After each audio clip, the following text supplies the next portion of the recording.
नमस्कार दोस्तों, मैं गिरजेश कुमार तिवारी आप सब लोग के सामने एक और इम्पॉर्टेंट लेक्चर लेके आ रहा हूँ। गियर टर्मिनोलॉजी का हमने कुछ बेसिक स्टेप आपको पिछले लेक्चर में करा दिया। आप सब लोग ने उसको समझा होगा, बेसिकली समझा होगा कि कौन कौन से टर्म्स अभी आने वाले हैं। दो टर्म्स हमने आपको डिफाइंड भी कर दिया। पिच सर्किल आपको हमने डिफाइंड किया, एक इमेजिनरी सर्किल था। पिच सर्किल जहां मिल रहे थे पिच पॉइंट था, और पिच लाइन भी आपको क्लियर हुआ होगा। पिच सरफेस इस पर गियर के केस में सिलेंडर हुआ करता था। एडेंडम सर्किल हमने डिफाइन किया था, और एडेंडम जो डिस्टेंस थी वो भी डिफाइन किया था।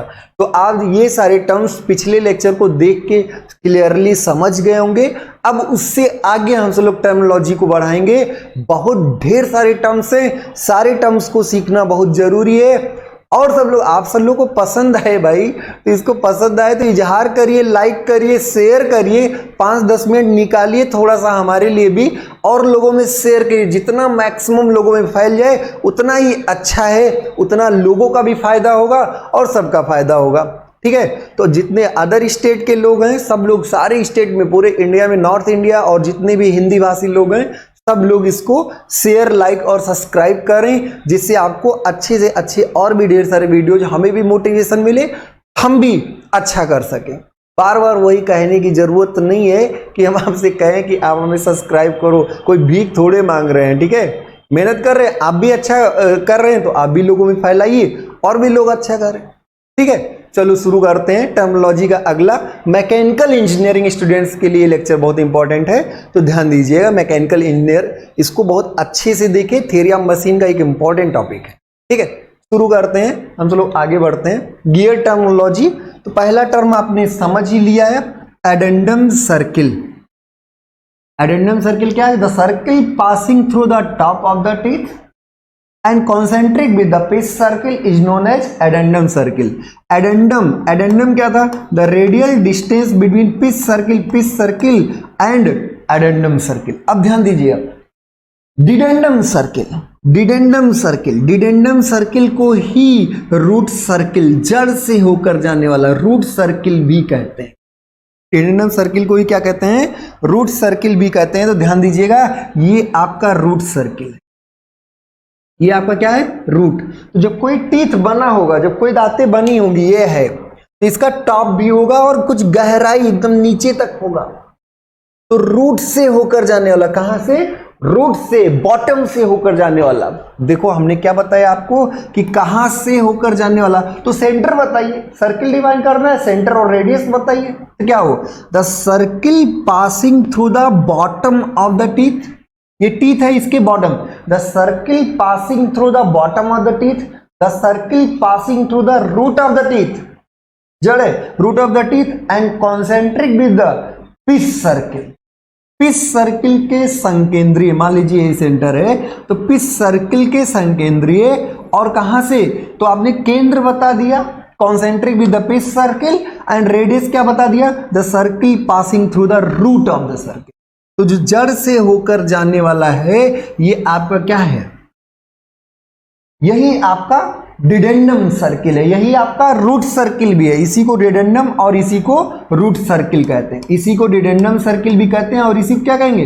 Root circle. पिलरल सर्किल अभी देखेंगे। ठीक है, तो ये आपकी जड़ है। अब बताइए, ये डिस्टेंस डिडेंडम है, ये डिस्टेंस क्या है? डिडेंडम। ये डिस्टेंस आपका डिडेंडम। तो डिडेंडम क्या है आप बताइए? डिडेंडम आपके हिसाब से क्या है?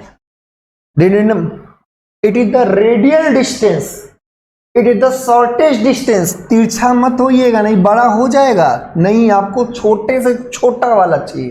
तो इट इज द शॉर्टेस्ट, ये गलत, यहां नहीं, ऐसे जाना है। रास्ता भी बता रहे हैं और किसके किसके बीच। कितना क्लियर हो गया? आपको डिस्टेंस बतानी है और आप बता दी इस रास्ते से इसके इसके बीच। तो it is the radial distance between pitch circle and dedendum circle. Radial distance between pitch circle and dedendum circle. Pitch circle और डिडेंडम सर्किल के बीच का रेडियल डिस्टेंस ही डिडेंडम है। पिच सर्किल और रूट सर्किल के बीच का radial distance, shortest distance, minimum distance ही क्या है? डिडेंडम है। डिडेंडम एक दूरी है और डिडेंडम सर्किल एक सर्किल है। ये ध्यान दीजिएगा, डिडेंडम एक क्या है? दूरी है, और डिडेंडम सर्किल एक क्या है? सर्किल है। चलो भाई, तो ये आपका डिडेंडम दूरी है कहां से कहां तक का, पिच सर्किल और रूट सर्किल के बीच का शॉर्टेज डिस्टेंस। पिच सर्किल और bottom of the teeth, pitch circle और बॉटम ऑफ द टीथ के बीच का शॉर्टेज डिस्टेंस ही डिडेंडम है। बॉटम ऑफ द टीथ का मतलब रूट सर्किल।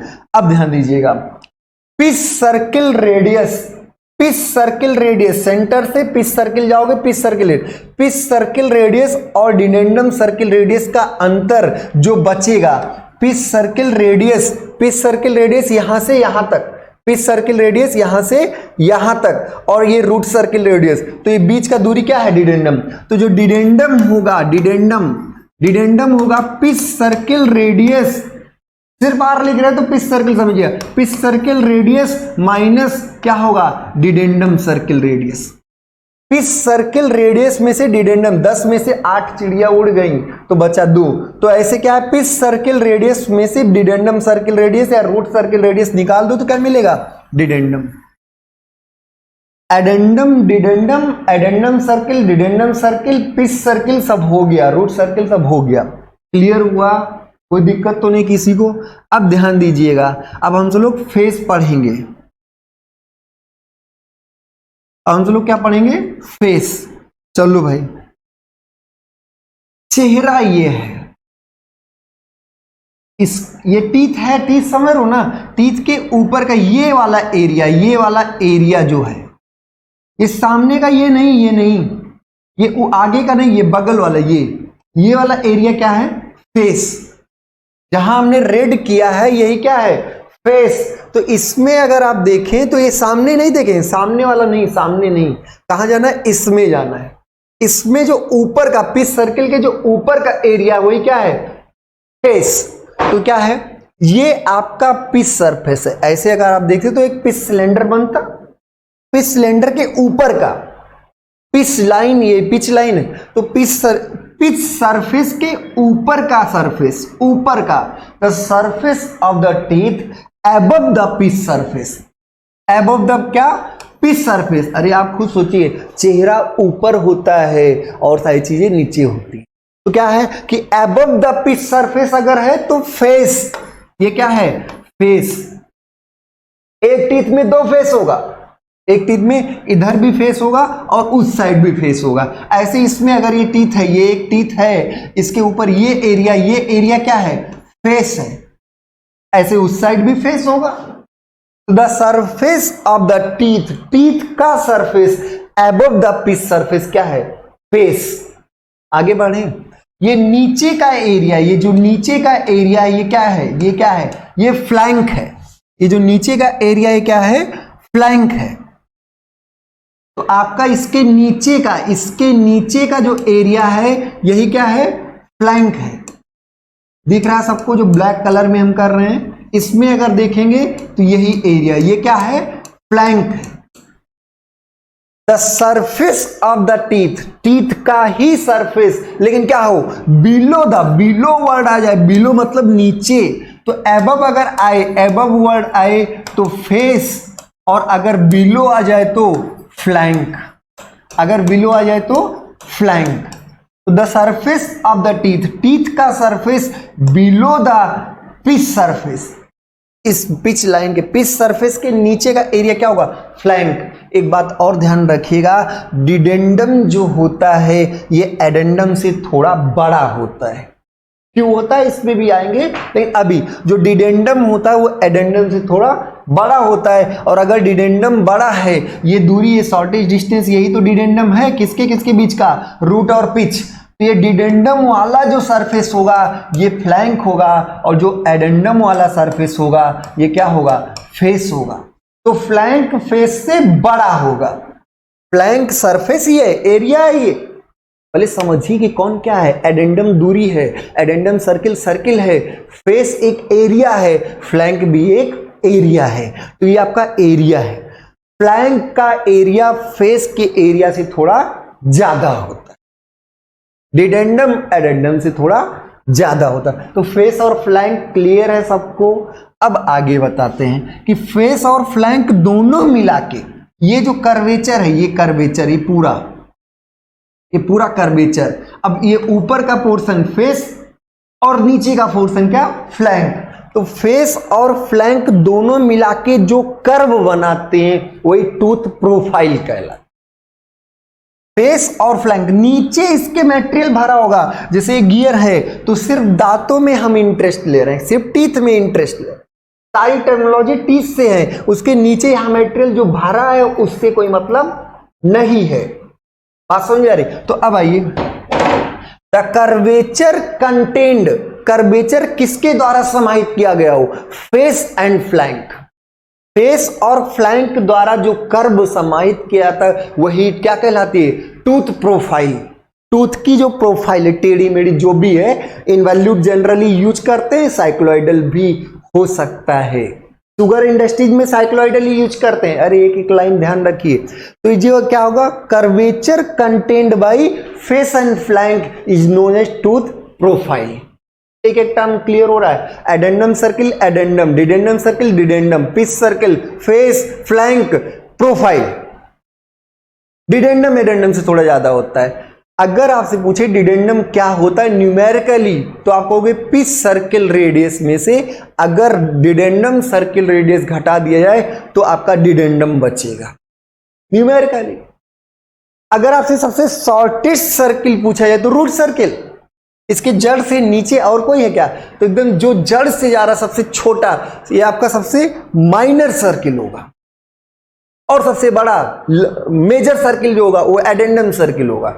बात समझ में आ रही है ना? तो अब आगे फिर बढ़ते हैं। टॉप लैंड, यहां पे जो ग्रीन दिखाया गया है ये क्या है, टॉप लैंड है।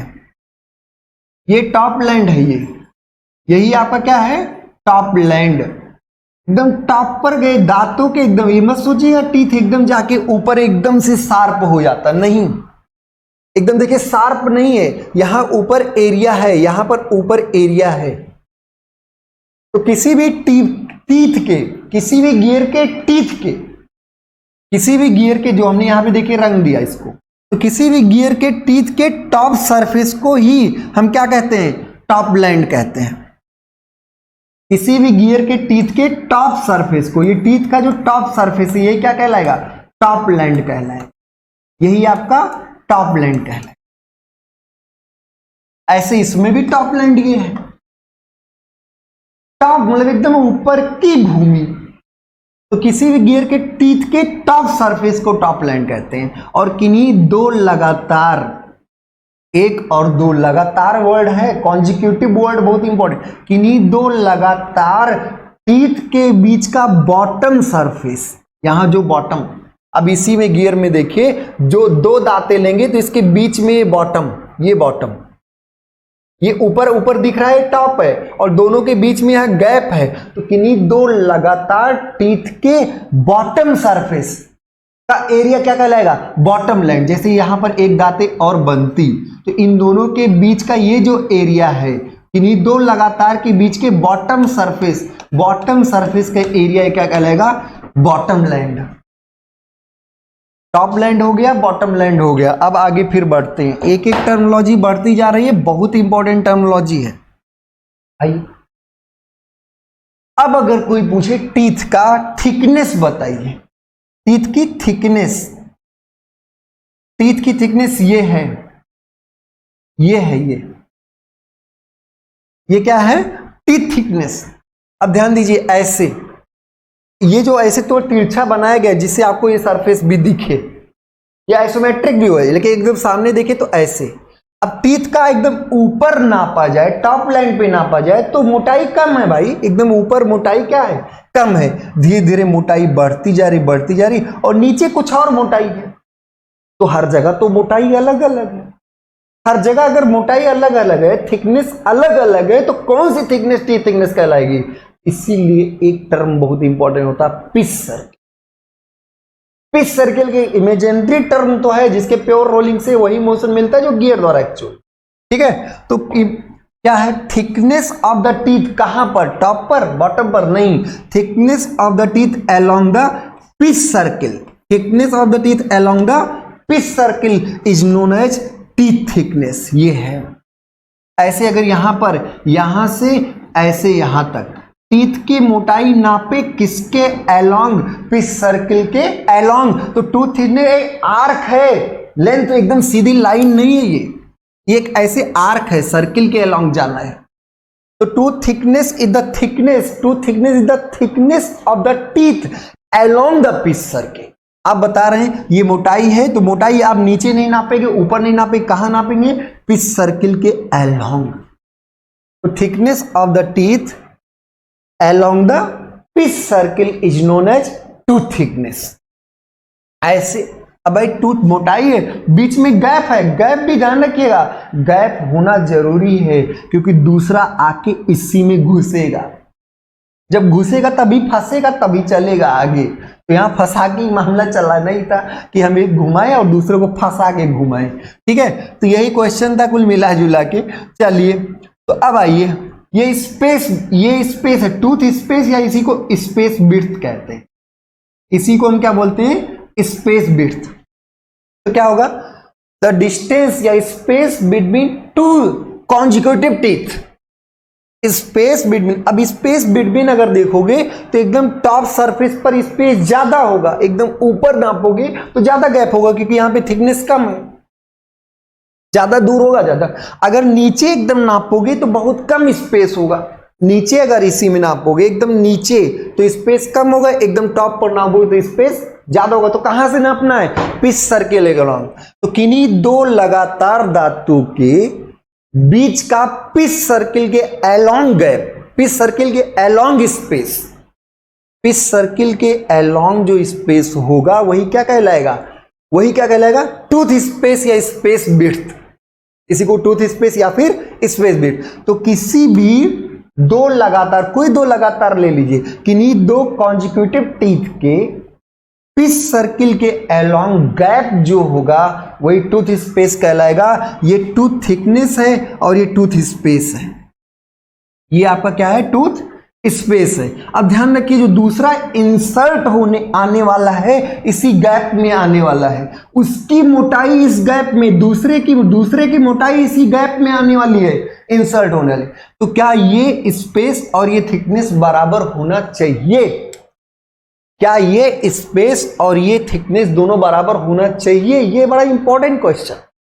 तो अगर सर स्पेस और थिकनेस बराबर है तो जो दूसरा आएगा उसका इसमें थिकनेस इंसर्ट हो जाएगा, इसी में आके घुस जाएगा। और जब इंसर्ट होगा तो जैसे हम घुमाएंगे, जैसे इस गियर को घुमाएंगे, जैसे इस गियर को घुमाएंगे उसमें इंसर्ट है, एकदम इसके टच में है, गैप है ही नहीं। अगर टच में है तो तुरंत ये उसको धक्का देगा और वो रोटेट कर जाएगा। आप सोचिए कि दूसरा आया, इसी में इंसर्ट हुआ ऐसे मोटा सा, इसे एकदम एग्जैक्ट इसी साइज का है, तो जैसे वो इंसर्ट हुआ आप इसको घुमाए, ये घुमाए, उससे टकराया, टकराना क्या पहले से ही एकदम सेम साइज का है, टकराया हुआ ही है, तो तुरंत वो दूसरा रोटेट कर जाए।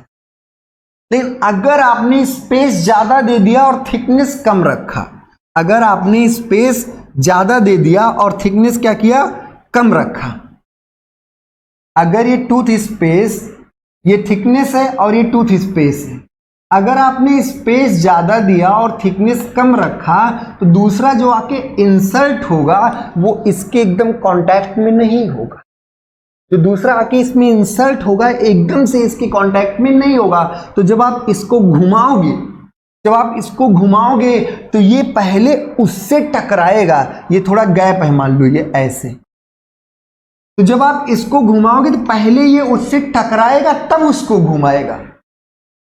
बात समझ में आ रही, अगर दोनों सेम दे दिया गया तो ये इसके अंदर इंसर्ट हुआ, जैसे ये घुमाए दूसरा उसमें घूम गया। लेकिन अगर आपने थोड़ा सा गैप दे दिया, थोड़ी सी इसकी मोटाई कम है, इसकी भी उसी हिसाब से मोटाई कम होगी, तो जब ये टकराएगा तब उसको घुमाएगा। अब ऐसे में क्या होगा कि जैसे आप गियर को स्टार्ट करेंगे तो पहले खट से उस पर टकराएगा, पहले इससे जाके क्या होगा, खट से टकराएगा, और खट से टकराएगा, नॉइज होगी, वाइब्रेशंस होंगे, आपके लॉसेस होंगे। लेकिन हाँ, अगर ये चलते लोहा से लोहा टकरा, अरे लोहे मत मानिए, एलॉयज होते हैं, लोहा प्योर लोहे का कुछ बनता ही नहीं, ठीक है। तो यहां पर क्या है कि आपका ये लोहे से लोहा टकरा रहा है, और जब टकरा रहा है तो आवाज भी आएगी, रगड़ भी होगा और फ्रिक्शनल लॉसेस भी होंगे, हीट जनरेट होगा, हीट जनरेट होगा, बहुत ज्यादा हीट जनरेट होगी। इसके लिए हम पूरा हाउस में कूलेंट भर के रखेंगे, कूलेंट पूरा भर के रखेंगे। अगर आपका ओपन में है तो सेमी सॉलिड लुब्रिकेंट लगा के रखेंगे, तो आपका यहां पे लुब्रिकेंट भर के रखेंगे, उसी में चलेगा, खूब आवाज भी करेगा, लोहे लोहे टकराएगा। लेकिन जब हीट जनरेट होगी, फ्रिक्शनल लॉसेस होंगे, तो ये कहेगा हम जब गर्म होते तो फाइल के बैठते। तो कोई भी आपका एलॉय होगा, तो जब आपका टेम्परेचर बढ़ेगा ये एक्सपेंड करेगा, और जब एक्सपेंड करेगा दूसरा वो भी कहेगा हम भी एक्सपेंड करेंगे। तो अगर आपने थोड़ा सा गैप नहीं दिया है, तो जब ये एक्सपेंड करेंगे तो दोनों एक दूसरे से जाम हो जाएंगे, फैल के जाम हो जाएंगे। तो थर्मल एक्सपेंशन की वजह से जैमिंग को, जाम होने के चांसेस को अवॉइड करने के लिए, ये जाम मतलब अगर सेम साइज का कर दिए तो जब दोनों चौड़े होंगे, वो भी चौड़ा होगा ये भी चौड़ा होगा, कब? जब चलते चलते गर्मा जाएंगे तब। तो उस थर्मल एक्सपेंशन की वजह से जाम होने के चांसेस को अवॉइड करने के लिए हम गैप थोड़ा सा थिकनेस से थोड़ा सा ज्यादा देते, क्योंकि एक्सपेंशन देखिए, एक्सपेंशन को भी 10⁻⁶ में होता है। किसी भी एलिमेंट का आप देखेंगे, चाहे एल्युमिनियम हो, कॉपर हो, कुछ भी हो, तो हर एक का थर्मल एक्सपेंशन को भी 10⁻⁶, लेकिन कुछ तो होता है। तो हम क्या करेंगे, स्पेस विड्थ टू थिकनेस से थोड़ी ज्यादा देंगे, लेकिन ज्यादा देने में हानि भी है। हानि क्या है कि जब आप चलाओगे तो पहले खट से उससे टकराएगा। ऐसे क्या होता है कि कभी कभी स्क्रू हम ऐसे हल्का सा घुमाते हैं, स्क्रू घुमाते हैं, वो पहले दूसरे वाले सरफेस से टकराता है, तब चलना। फ्री प्ले पहले होता है, फ्रीली ऐसे घूम गया, फिर आगे बढ़ना शुरू हुआ। बात समझ में आ रही है ना? तो वही चीजें क्या है कि स्पेस विड्थ हमेशा टूथ थिकनेस से थोड़ा सा ज्यादा होता है। जो स्पेस विड्थ होता है ये थोड़ा सा टूथ थिकनेस से ज्यादा होता है। स्पेस विड्थ और टूथ थिकनेस के डिफरेंस को ही बैकलैश कहते हैं। बैकलैश क्या होता है? बैकलैश आपका क्या होगा? तो बैकलैश आपका होगा स्पेस विड्थ या टूथ स्पेस, इसको कहते हैं स्पेस विड्थ माइनस क्या होगा? Tooth thickness. Space width minus tooth thickness. तो टूथ थिकनेस और स्पेस विड्थ के डिफरेंस को ही बैकलैश कहते हैं। आइडियली बैकलैश 0 होना चाहिए, नहीं तो खटखट की आवाज आएगी, हर बार पावर लॉस होगा। लेकिन थर्मल एक्सपेंशन की वजह से गियर के जाम होने के चांस को अवॉइड करने के लिए बैकलैश दिया जाता है। थर्मल एक्सपेंशन की वजह से जाम होने के चांसेस को अवॉइड करने के लिए क्या करते हैं? बैकलैश देते हैं। ऐसे नट एंड बोल्ट में जो फ्री प्ले होता है, थोड़ा फ्री घूमता है, तो बैकलैश की वजह से आता है। इसीलिए हम फीड मैकेनिज्म में, जब आप लेथ मशीन पढ़ेंगे तो लेथ मशीन में एक्मे थ्रेड होता है, आपका जो फीड रॉड होता है, और एक्मे थ्रेड में हाफ नट यूज करते हैं। हाफ नट जब यूज करेंगे तो हर बार वो दब के बैकलैश 0 कर देगा, और जब बैकलैश 0 करेगा तो आपका एक्यूरेट थ्रेड बनेगा।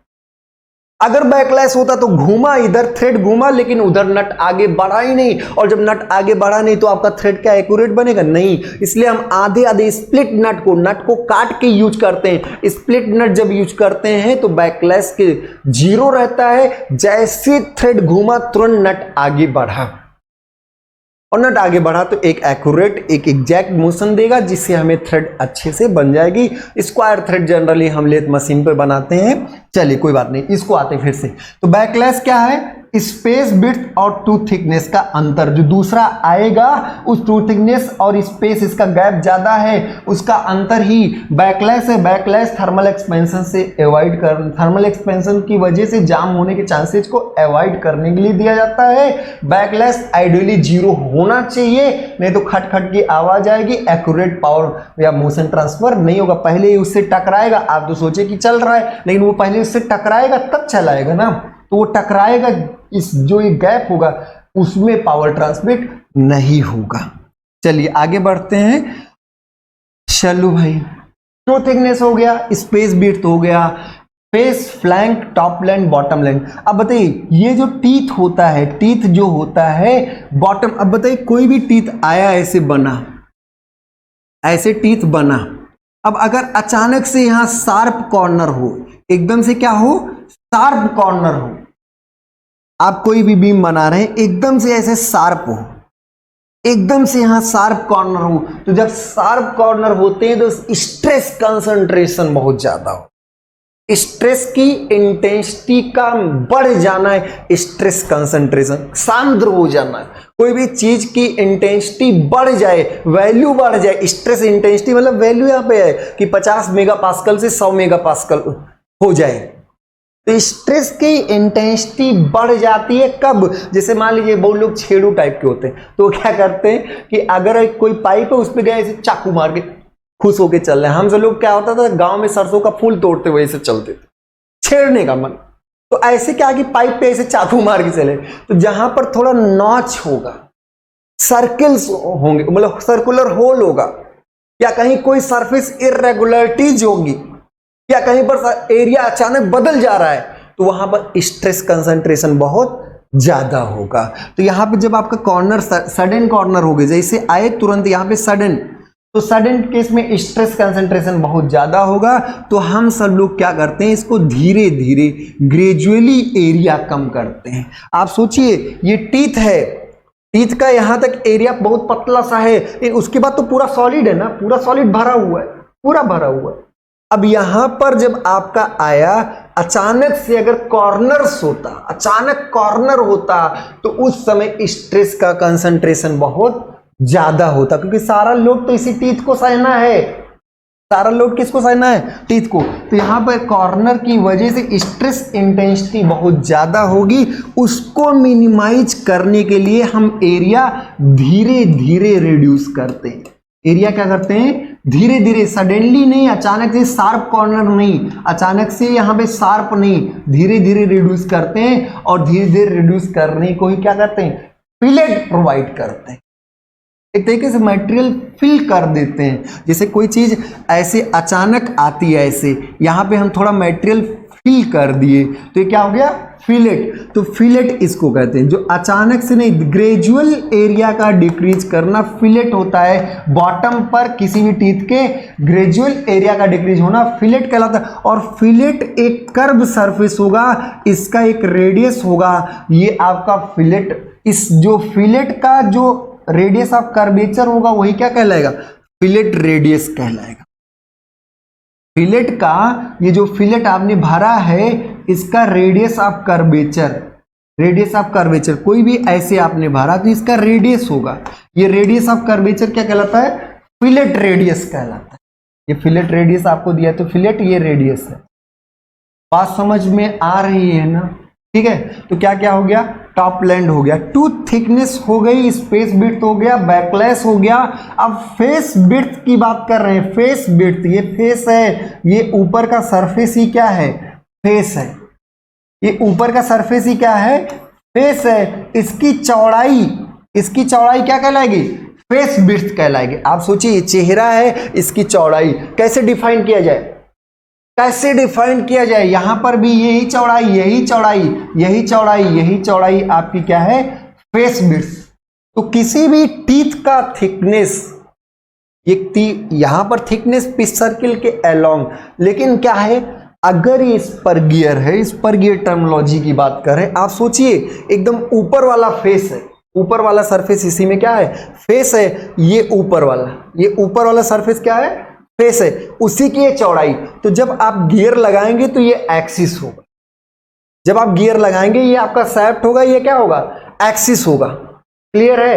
अब बताइए सारे टीथ जो हैं इसके एक्सिस के पैरेलल हैं, सारे टीथ, चाहे जो टीथ ले लीजिए इस पर गियर में एक्सिस के क्या होंगे, पैरेलल। ये इंक्लाइंड हो जाते तो हेलिकल गियर हो जाता, लेकिन इस पर गियर टर्मिनोलॉजी। तो एक्सिस के शाफ्ट के हर कोई क्या है, पैरेलल है।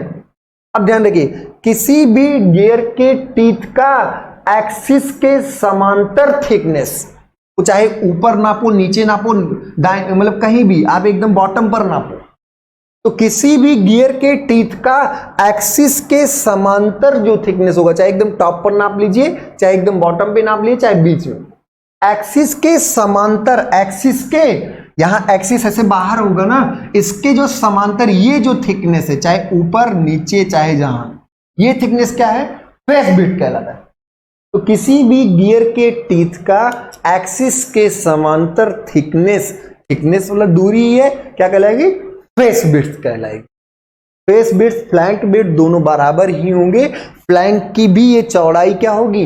बराबर। हाँ, फ्लैंक का एरिया, क्योंकि ये गहराई ज्यादा है तो फ्लैंक का एरिया फेस के एरिया से थोड़ा ज्यादा होगा। क्लियर हो गया? और सारी चीजें एक एक करके सीखिए, एक एक करके। ये आपका फेस विड्थ हो गया, यहां से ये भी विड्थ, फेस विड्थ है, ये भी। तो एक्सिस के समांतर आपको थिकनेस नापना है। अगर आप पिच सर्किल के अलोंग नापते हैं तो टू थिकनेस, अगर ये गैप नापते हैं तो स्पेस विड्थ और टू थिकनेस का डिफरेंस बैकलैश। क्लियर हुआ? आगे बढ़े, चलो भाई अब आगे बढ़ते हैं। अब आया टोटल डेप्थ। क्या आया? Total depth. किसकी डेप्थ? किसकी डेप्थ? तो किसकी डेप्थ है ये? टीथ की डेप्थ। टोटल, टोटल क्या होता है? होल डेप्थ या टोटल डेप्थ? तो टोटल कितनी गहराई है, एक दांत टॉप से शुरू हुआ और नीचे तक कितना गहरा गया, यही टोटल डेप्थ। तो अब ध्यान सुनिएगा, किसी भी टीथ के टॉप से बॉटम, टॉप से रूट के बीच का शॉर्टेस्ट डिस्टेंस, किसी भी टीथ, अगर हम इसकी पूरी गहराई जानना चाहें कितना गहरा है, तो आप टॉप से लेकर, कहां से? टॉप से चलेंगे और रूट तक आएंगे। लेकिन कैसे आएंगे? रास्ते टेढ़े मेढ़े नहीं, रेडियल डिस्टेंस। तो किसी भी टीथ के टॉप से और रूट के बीच का shortest distance, radial distance, total depth कहलाता है। टॉप से लेकर बॉटम के बीच का टोटल गहराई आपकी क्या होगी? टोटल डेप्थ कहलाएगी। अब ध्यान दीजिए कि टोटल डेप्थ क्या होगा, फिर से डिफाइन करते हैं दूसरे तरीके से। Addendum circle radius, sorry addendum circle radius नहीं, एडेंडम सर्किल में टॉप, एडेंडम सर्किल और डिडेंडम सर्किल के बीच का रेडियल डिस्टेंस, एडेंडम सर्किल और डिडेंडम सर्किल, एडेंडम सर्किल और रूट सर्किल के बीच का रेडियल डिस्टेंस टोटल डेप्थ कहलाता है। क्लियर है? अब बताइए, टोटल डेप्थ जो होगा, होल डेप्थ जो होगा, वो एडेंडम प्लस क्या होगा? डिडेंडम होगा। तो total depth, it is the distance between addendum circle and root circle, it is the radial distance between addendum circle and root circle, it is the distance between, radial distance between top surface and bottom surface, root surface. बात समझे? It is the summation of, total depth is the summation of इतना plus इतना। इतना क्या है? Addendum, और ये क्या है? डिडेंडम। तो total depth is the summation of addendum and dedendum. Addendum और डिडेंडम के योग को ही टोटल डेप्थ कहते हैं। क्लियर हुई बात? क्लियर हो गया ना सबको? तो टोटल गहराई, तो टोटल डेप्थ को हम सब लोग क्या लिख सकते हैं? Total depth equal to addendum, addendum एक डिस्टेंस है, प्लस डिडेंडम। समझ लीजिए एक बार, addendum plus dedendum, addendum plus dedendum, total depth top surface और रूट सरफेस के बीच का radial distance total depth, addendum circle radius और रूट सर्किल रेडियस का डिफरेंस, सेंटर यहां है, एडेंडम सर्किल रेडियस ये है, यहां से लेकर यहां तक। तो एडेंडम सर्किल रेडियस में से अगर रूट सर्किल रेडियस घटा दिया जाए, एडेंडम सर्किल रेडियस में से अगर रूट सर्किल रेडियस घटा दिया जाए तो क्या मिलने वाला है? क्या मिलने वाला है? Total depth. तो टोटल डेप्थ का एक और डिफिनेशन आ गया, total depth equal to addendum circle radius minus root circle minus dedendum circle radius. Addendum circle radius और डिडेंडम सर्किल रेडियस के डिफरेंस, एडेंडम सर्किल रेडियस और डिडेंडम सर्किल रेडियस के डिफरेंस को टोटल डेप्थ कहते हैं अगर डायमीटर का difference दिया हो तो उसका आधा करेंगे, क्योंकि डायमीटर का डिफरेंस दोनों तरफ आएगा। तो यही चीज अगर आए डायमीटर तो इसको हम क्या लिखते हैं, एडेंडम सर्किल डायमीटर बाई 2, और ये क्या लिख सकते हैं, डिडेंडम सर्किल डायमीटर बाई 2। तो डिडेंडम सर्किल के अगर डायमीटर का डिफरेंस दिया हो एडेंडम और डिडेंडम का तो टोटल डेप्थ उसका आधा होगा, अगर रेडियस का डिफरेंस दिया तो उसी के बराबर होगा। क्लियर हुआ? Total depth addendum plus dedendum, addendum circle radius minus dedendum circle radius. एक बहुत ही इंपॉर्टेंट कॉन्सेप्ट ध्यान दीजिएगा, सर्कुलर पिच बहुत ही इंपॉर्टेंट कॉन्सेप्ट है, सर्कुलर पिच, इसको ध्यान दीजिएगा। ये सर्कुलर पिच है, ये दूरी क्या है, सर्कुलर पिच। और देखिए फेस विड्थ हो गया, टॉप लेंथ हो गया, एडेंडम सर्किल हो गया, face flank bottom length, pitch circle हो गया, विड्थ स्पेस हो गया, डिडेंडम सर्किल, क्लियरेंस अभी बाकी है, क्लियरेंस और क्लियरेंस सर्किल और वर्किंग डेप्थ, तीन चीजें बाकी है, वर्किंग डेप्थ, क्लियरेंस और क्लियरेंस सर्किल। अभी पहले हम सर्कुलर पिच समझेंगे और उसके बाद फिर हो सकता है कि अगले लेक्चर में हम सब लोग वर्किंग डेप्थ, क्लियरेंस और क्लियरेंस सर्किल, इसी बीच में प्रेशर एंगल और सारे टर्म्स भी हम सब लोग समझेंगे। ठीक है, तो अभी एक बहुत ही इंपॉर्टेंट कॉन्सेप्ट है जिसको आप सब लोग ध्यान से पढ़ें। ये कई बार आया हुआ, इवन घुमा घुमा के खूब आता रहता है। तो ये है सर्कुलर पिच। एक बात ध्यान दीजिए, जहां पर कोई चीज रिपीट हो रहा है वहां पिच का कॉन्सेप्ट तो आना ही आना है। अब इसमें तीन तरीके के पिच डिफाइंड होंगे, सर्कुलर पिच, मॉड्यूल और diametral pitch. Circular pitch, module और डायमेट्रल पिच। तो हम पहले सर्कुलर पिच को बहुत ध्यान से समझेंगे। सर्कुलर पिच क्या है, यहां से यहां की दूरी, फिर यहां से यहां की क्या खास बात है तो देखते हैं। और यहां से यहां की दूरी किसके अलोंग, पिच सर्किल के अलोंग, पिच सर्किल के अलोंग। ध्यान दीजिएगा, अब ध्यान दीजिए, किन्हीं दो लगातार दांतें, किन्हीं दो कॉन्जिक्यूटिव टीथ, इसलिए दो बनाए गए हैं, दो से टर्म बहुत ज्यादा आते हैं। तो किन्हीं दो लगातार दांतें, ये और ये लगातार, ये बीच में कोई थोड़े है, बीच में गैप है, इसके बगल भी लगातार होगा, उसके बगल भी, तो कोई दो लगातार, किन्हीं दो लगातार दांतों के सिमिलर पॉइंट्स का, जैसे ये यहां इस किनारे है वैसे इस पर ये इस किनारे है कि नहीं, यहां ये इस किनारे, वो वहां इस किनारे। अगर कोई बीच में ले लेता, बीच में, तो इसके जैसा कौन है, इसके जैसा यहां पर ये है, तो ऐसे ये भी दूरी सही है, आंसर ये भी सही है। किन्हीं दो लगातार, ये भी सर्कुलर पिच ही है। अगर कोई इस किनारे वाला लेता तो इसका भी इसके जैसा कौन है, किनारे वाला है। तो किन्हीं दो लगातार दांतों के सिमिलर पॉइंट्स के, किन्हीं दो लगातार दांतों के एक ही जैसे सिमिलर पॉइंट्स के बीच का पिच सर्किल के अलोंग डिस्टेंस, किन्हीं दो लगातार दांतों के सिमिलर पॉइंट्स का पिच सर्किल के अलोंग डिस्टेंस सर्कुलर पिच कहलाता। तो अब ध्यान से देखिएगा, आप सब लोग खुद ही बताएंगे। यहां से चले, किस रास्ते से चलना है, यहां से चले और किस रास्ते से चलना है, पिच सर्किल के अलोंग चलना है। कहां तक चलना है, इसके जैसा अगले पर कोई पॉइंट मिल ना जाए। तो आप बताइए, ये यहां से चले, इसके जैसा यही था, तो किन्हीं दो लगातार दांतों के सिमिलर पॉइंट्स का पिच सर्किल के अलोंग डिस्टेंस क्या कहलाएगा, सर्कुलर पिच। एक्चुअल में अब पूरा प्रैक्टिकल समझते हैं। सर ये दूरी सर्कुलर पिच है, रास्ता एक सर्किल का है, तो ये एक आर्क होगा। सर्कुलर पिच क्या होगा, एक आर्क होगा। पहली बात, सर्कुलर पिच एक क्या होगा, आर्क होगा, क्योंकि आप पिच सर्किल के अलोंग गए। दूसरा, सर्कुलर पिच को हम टूथ थिकनेस और स्पेस विड्थ का योगफल कह सकते हैं। तो थिकनेस और स्पेस विड्थ का योगफल ही क्या है, सर्कुलर पिच है। तो आप ध्यान दीजिएगा, सर्कुलर पिच की डेफिनेशन पहला हुआ कि किन्हीं दो लगातार दांतों के सिमिलर पॉइंट्स के बीच का पिच सर्किल के अलोंग डिस्टेंस सर्कुलर पिच, और यही आपका होगा, ये एक आर्क होगा, ये भी ध्यान रखिएगा। और यही आप कहेंगे tooth thickness plus space width,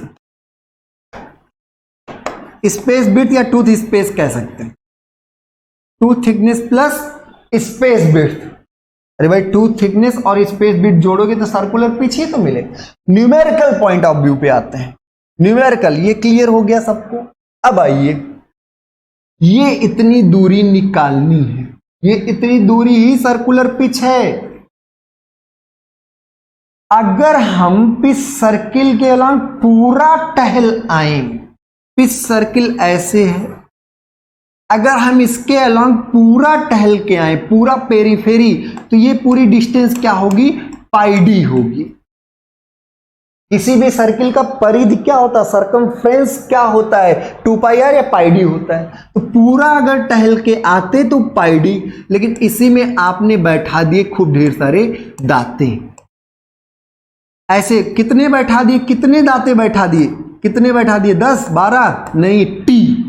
इसी में हमने क्या बैठा दिया, टी दाते बैठा दिया। तो अब अगर टी दाते बताए तो इनके सिमिलर पॉइंट्स के बीच का डिस्टेंस, इनके सिमिलर पॉइंट्स के, इसी के अलोंग चलना, इसी में चलना, ये डिस्टेंस। किसी ने कहा नहीं नहीं, यहां से लेकर यहां तक ये भी सर्कुलर पिच है, और यहां से लेकर अगले वाले तक भी सर्कुलर पिच है। ऐसे सारी, ये भी सर्कुलर पिच, ये भी सर्कुलर, कोई दो लगातार। तो पूरी दूरी पाई डी थी, उसमें टी दाते हैं, तो किन्हीं दो के बीच का ये बचा, ये दूरी एक दूरी, ये क्या कितनी होगी, एक दूरी कितनी होगी, एक दूरी कितनी होगी, तो आप कहोगे सर पूरे में पाई डी बाई टी। टी से, टी क्या है, नंबर ऑफ टीथ, तो टी से भाग कर दो, बस टी से क्या कर दो, भाग कर दो। तो सर्कुलर पिच का ये मान आ गया। सर्कुलर पिच क्या हो गया, total distance by T, pi D by T. D क्या है, डी क्या है, पिच सर्किल डायमीटर, किस सर्किल के अलोंग नापना है, पिच सर्किल डायमीटर। क्या है ये, पिच सर्किल है ना, तो पिच सर्किल डायमीटर, और ये क्या है, नंबर ऑफ टीथ। टी क्या है, नंबर ऑफ टीथ, किसी गियर में नंबर ऑफ टीथ। अब गिवन डायमीटर पर, अगर गिवन डायमीटर के सर्किल पर ज्यादा टीथ बनाओगे तो गैप कम होगा, ज्यादा टीथ बनाओगे तो सर्कुलर पिच कम होगा। अगर गिवन डायमीटर पे कम टीथ बनाओगे तो सर्कुलर पिच ज्यादा होगा। क्लियर हो गई बात। अब आगे हम लोग फिर बढ़ते हैं। तो सर आप खुद सोचिए, पूड़ी खाने गए थे सब लोग, गांव में सब पूड़ी खाने गए, 20 लोग गए, 50 लोग गए, 30 लोग गए, और हमारे पास जगह ये थी, जगह हमारे पास कितनी थी, जगह हमारे पास पाई डी थी, और टी लोग को बैठाना ऐसे ऐसे ऐसे ऐसे टी लोग। अब टी लोग के तो किन्हीं दो लगातार, अब कोई मोटा पतला मत समझिए, गियर्स के सारे दांते एक ही जैसे होने भी चाहिए, होते भी हैं, होनी भी चाहिए और होते भी हैं, ठीक है। तो अब ध्यान दिए, किन्हीं दो लगातार के बीच, किन्हीं दो के बीच, मोटा पतला मत समझिए। तो ये किन्हीं दो के बीच का दूरी आप कैसे निकालोगे, आप कहोगे सर पाई डी पूरा था और टी से भाग कर तो बस हो गया किन्हीं दो के बीच का डिस्टेंस। तो सर्कुलर पिच जो होता है वो पाई डी बाई टी होता है, पाई डी बाई टी। ध्यान रखिएगा, बहुत इंपॉर्टेंट है, कई बार आया हुआ है, ठीक है। किसी ने कहा आए पाई डी बाई टी ये है, जानते हो सब लोग अपना अपना नाम देना। किसी ने कहा पाई तो इर्रेशनल नंबर है, इर्रेशनल नंबर अपरिमेय संख्या है, इसका बोर्ड पूरा भर दो, वैल्यू नहीं बता सकते, 22/7 को निकालते रहना। तो ये आपका इर्रेशनल नंबर है। तो कुछ नया टर्म उन्होंने, कुछ ऐसा, कुछ उसका फिजिकल सिग्निफिकेंस नहीं था, फिर नया टर्म बता दिया डी बाई टी। और डी बाई टी को क्या कहते हैं, मॉड्यूल। डी बाई टी को क्या कहते हैं, मॉड्यूल।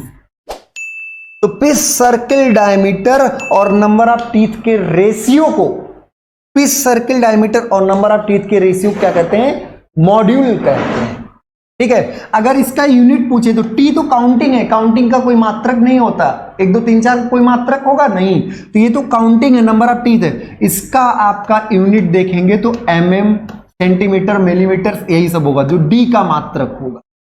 इसका भी, मॉड्यूल का भी मात्रक क्या होगा, mm ही होगा। डी का भी मात्रक, क्योंकि टी काउंटिंग है तो एम। तो एम जो है पाई डी बाई टी नहीं, D by T, pitch circle diameter और नंबर ऑफ टीथ के रेशियो को, पिच सर्किल डायमीटर और नंबर ऑफ टीथ के रेशियो को मॉड्यूल कहते हैं। ऐसी एक निकालने ने, हम ब्रिटिश हैं, अंग्रेज हैं, हम उल्टा पढ़ते हैं, तो अंग्रेज ने क्या किया, एक डायमेट्रल पिच डिफाइन किया। उन्होंने क्या डिफाइन किया, डायमेट्रल पिच। तो डायमेट्रल पिच आपका एक तरीके, डायमेट्रल पिच क्या होगा, ये होगा T by D. T by D, T क्या है, नंबर ऑफ टीथ, और डी क्या है, डी आपका क्या है, डायमीटर। और जनरली ब्रिटिश स्टैंडर्ड में इसका यूनिट क्या होता है, इंच। तो डायमेट्रल पिच का जो यूनिट होगा वो इंच इनवर्स होगा या पर इंच होगा। इंच इनवर्स का मतलब पर इंच होगा। बात समझ में आ रही? तो ये डायमेट्रल पिच हो गया, इंच इनवर्स। इन सब में रिलेशंस ढेर सारे क्वेश्चन आते, तो एक और लेक्चर लेते हैं जिससे आप लोग रिलेशंस को भूले नहीं। अभी हमने बेसिक्स बता दिया कि circular pitch pi D by T होता है, मॉड्यूल डी बाई टी होता है और diametral pitch T by D होता है। अब कुछ आप भी समझिए किसका गुणा भाग क्या होगा, अगर सर्कुलर पिच और मॉड्यूल का रेशियो देखिए तो क्या होगा, डायमेट्रल पिच और मॉड्यूल का गुणनफल देखिए तो क्या होगा। तो ये सारी चीजें आप भी समझिए, आने वाले लेक्चर में, अगले लेक्चर को देखिएगा वो और भी धमाकेदार होगा और ही इंपॉर्टेंट होगा। अभी बहुत चीजें बाकी हैं, अभी वर्किंग डेप्थ बाकी है, क्लियरेंस बाकी है, प्रेशर एंगल बाकी है, कांटेक्ट रेशियो तो बहुत दूर का है, वहां पर भी हम ले जाएंगे। सारे टर्म आपको क्लियर होने चाहिए, एक एक टर्म को देख लीजिए, समझ लीजिए। डिफिनीशंस कई तरीके से आ जाती हैं, कभी कुछ आ जाता कभी कुछ, तो समझदारी रहेगी तो आप अच्छे से कर पाएंगे। और आप समझ के अगर करते हैं तो आपको मेजर डायमीटर दिया तो डरने के, अरे major diameter addendum circle diameter ही दिया है, ठीक है। तो इसको खूब अच्छे से पढ़िए और भी लोगों में फैलाते रहिए। आज के लिए इतना ही, बहुत बहुत धन्यवाद।